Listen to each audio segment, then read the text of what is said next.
Libra, hi! Welcome to Mr. Queen PH at ito ang inyong monthly reading for September 2023. Bago tayo magsimula, ipopromote ko lang ang Mr. Queen Power Bracelet. So para sa mga naghahanap ng Evil Eye Bracelets, available na po ang dalawang klase ng Evil Eye Bracelet sa ating shop. So meron tayong Selenite Evil Eye at Obsidian Evil Eye Bracelet. So parehas lang merong protection and cleansing properties.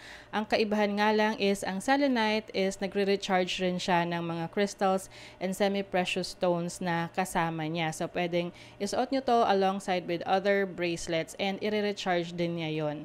Ayan. And marami rin tayong iba pang mga bracelets dito for protection and also for healing, attraction ng money, love, and prosperity. Ayan. So, lahat po yan nasa aking online shop sa Lazada and Shopee. And meron na rin sa TikTok. So, pakicheck nyo na lang po. Lahat ng link ay nasa description. Happy shopping!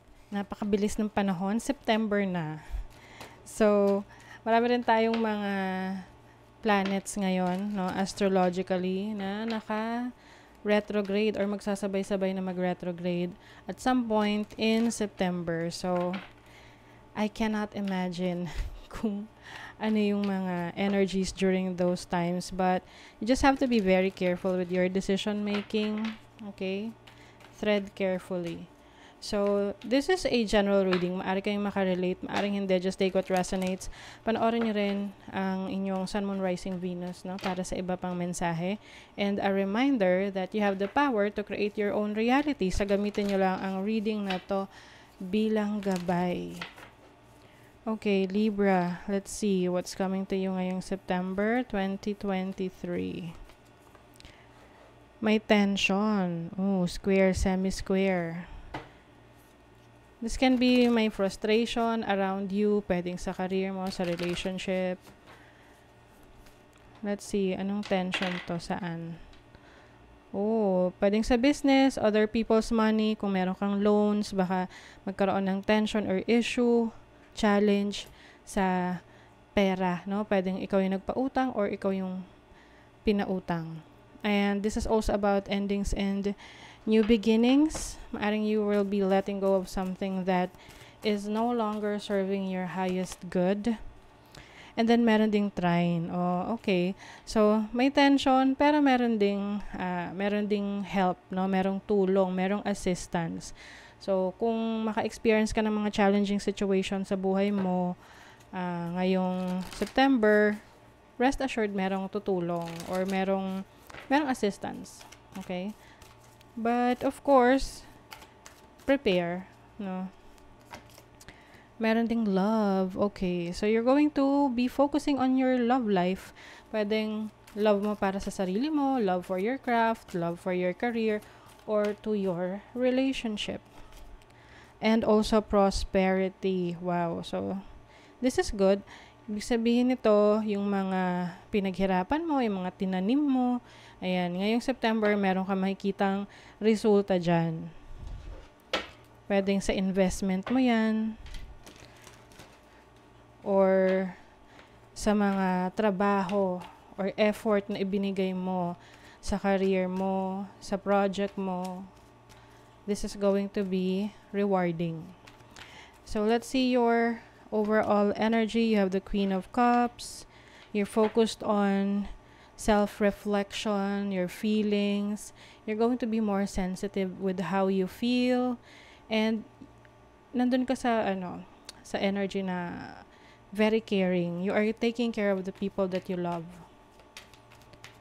Mas magiging sensitive ka sa pangangailangan nila. Your challenge is judgment. Ooh. Yung change, pagbabago. So, for some of you, maaring challenging yung mga pagbabagong mangyayari sa inyo. Saan to? Saang area of life? Sa career, okay? 10th house. Maaring merong major change in your career, in your business, na medyo may hirapan ka dun sa shift na yon. But eventually, malalagpasan mo yan, okay? So, this is your opportunity, the Six of Pentacles, yes. So, like what I mentioned kanina, no, maaring meron talagang tutulong sa'yo, especially if this is something to do with your career, business, or finances. Pero actually, mas maganda na ikaw yung tutulong, no? Oo. Pero kung ikaw man yung nangangailangan ng tulong, huwag mahiyang humingi ng tulong. Kasi help is there, no? And also, an opportunity for you to balance your finances. Oo. So, yung iba sa inyo, maaring may babaguhin kayo sa trabaho nyo, sa career nyo, para magkaroon ng balance yung finances ninyo. Lilipat ng trabaho na kung saan mas malaki yung kikitain yung pera. But of course, challenging yon kasi bago na namang environment, no? So, this is your blessing.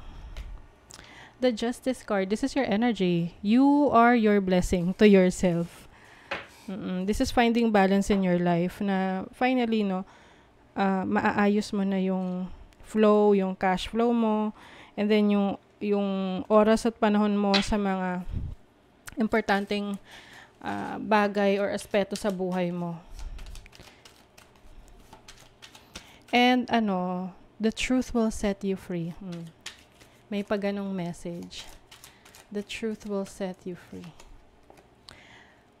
May confusion, out of touch.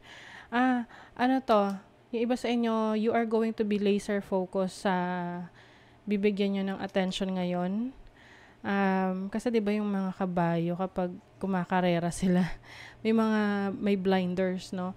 So ibig sabihin ayaw nila ng distractions para sila ma-distract, makapag-focus sila sa goal nila. You're going to keep your eye on the prize. Kung ano man yung old, whatever that is old, may renewal, okay? So yeah, meron kayong ito with the Judgment card. Maaaring meron kayong kailangan i-let go na old things in your life. This can be your old car, i-let go mo na, challenging man yun, but this is going to help you start something new para mas mabalance mo yung finances mo. Ganun talaga. Sometimes we need to let go. Okay, let's see your finances, money, career, finances for Libra. There may be some minor mishaps, but it's only asking you to review your work and see what you have missed out. Mistakes teach us lessons. Maaring meron kang maging desisyon sa trabaho, sa career mo na kumbaga may minor setback, no? Kailangan pag-isipan mo yung mga changes na gagawin mo or yung mga bagay na ayaw mong baguhin sa buhay mo. Diba? Resistance merong resistance dito. Resistance to commit. Kasi natatakot ka dun sa pwedeng mawala sa'yo. But there is a new opportunity waiting for you. An exciting opportunity. Na mas challenging. Okay? Diba? Mas maganda that we are getting out of our comfort zone. Para mas, kumbaga, nahahasa ang ating galing, ang ating talento. Let's see sa relationship ng mga Libra. Potential. Some of you are entering a relationship na, merong potential na maging successful or meron kayo ngayong kausap na may potential na mauwi sa romantic connection. Meron ditong energy from the past. Nakakaloka, Libra. Be careful, okay, sa intention ng person from the past na may potential na balikan mo, okay? Kasi meron ditong mga hindi mo pa alam about the intention of this person. Like what I mentioned kanina, let go of the old and embrace the new. Okay? So, but of course, nasa sa inyo pa rin naman yan. And I think, may mga ganito na na bumabalik sa past only to find out na this person is not meant for the other person. Diba? Nagkakabalikan just to realize na hindi pala talaga sila para sa isa't isa. So, this is what I'm seeing for you. So, at least yung iba magkakaroon kayo ng closure. You will realize na no, hindi pala siya yung gusto ko. Thank you. Next. Passion. Light up your life by honoring your deepest desires. Yes. So I think ito yung hahanapin mo sa sarili mo. Ano ba yung passion mo? What you are passionate about? Yung deepest desires mo. Ano yung direction na gusto mong tahakin? Whether this is for a career, a business, or a relationship. As long as nandun yung puso mo, yung passion mo, you can never go wrong. Okay? So, that is your reading, Libra. Kung nagustuhan nyo ito, naka-resonate kayo, mag-comment kayo dyan, like, share, subscribe, para lagi kayong updated sa ating mga readings. Thank you so much, Libra. See you again.